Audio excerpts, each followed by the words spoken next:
Hey there. So everybody's favorite topic is nutrition, right? So it's important that we understand there's some basics that we need to get through, possibly in this email. Definitely can't talk about all of it in just a couple 5 minutes or something like that. But most importantly, let's get through the obvious stuff, okay? Now, the brain uses glucose differently. Glucose is sugar. So we got to pay attention to how much sugar intake is happening. Now, understanding though that carbohydrates, those are sugars, okay?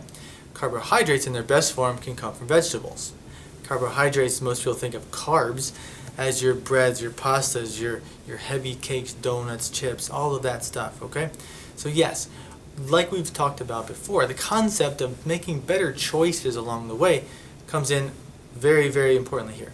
So we now know that we're going to reduce the amount of sugar that's going into the body, the human body, which will help everybody anyway, but particularly people with a brain that gobbles up glucose like it's Halloween night, okay? So we got to understand, sugar is a big deal. That's obvious. Now, another obvious point is also dyes. Red, green, yellow, blue, purple, all those colors in the rainbow, right? Now, what I want you to do, play a little game with me.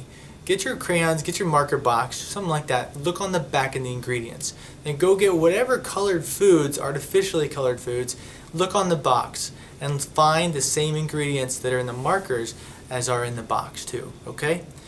When somebody puts those two together and they see it, it makes a lot more sense to them because nobody really wants these crayon markers, do they? No. Okay. Now, moving right along. Drinks, super important, okay? There's lots of hidden sugar in drinks and colored things and stuff like that. So be aware that a good, clean source of pure water, hopefully alkaline water, would be the best for you. So make sure that we're drinking about 6 to 8 ounces of water per hour. That's about a measuring cup, 3 or 4 gulps for most people. Just be consistent with it, okay? I don't want you running to the sink and just chugging a bunch of water. That's not going to help you. You're just going to end up going to the bathroom.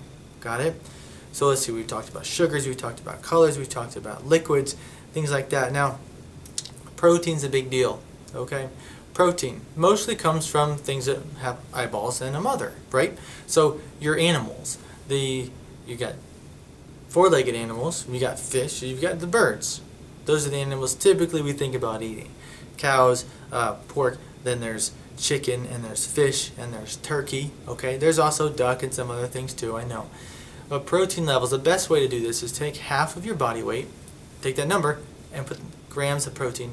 That's it. So if I weigh 150 pounds, 75 grams of protein a day on minimum. That's for most people across the board, okay? So be aware of that. Look at the labels, see what you're doing with that, okay? It's very important, and we know that. So also realize that the school food is crap. And make sure that after school that the children have something easy to get and it's convenient and they like it and it's nutritious for them. Got it?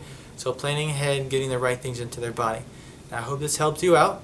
And be sure to know that in the next couple emails and videos of nutrition, we're going to get a little more in depth than just that. Because we've got to handle how the digestive system is actually different with someone with ADHD than a normal person. So I want you to pay attention to your email inbox and have a great day. Bye-bye.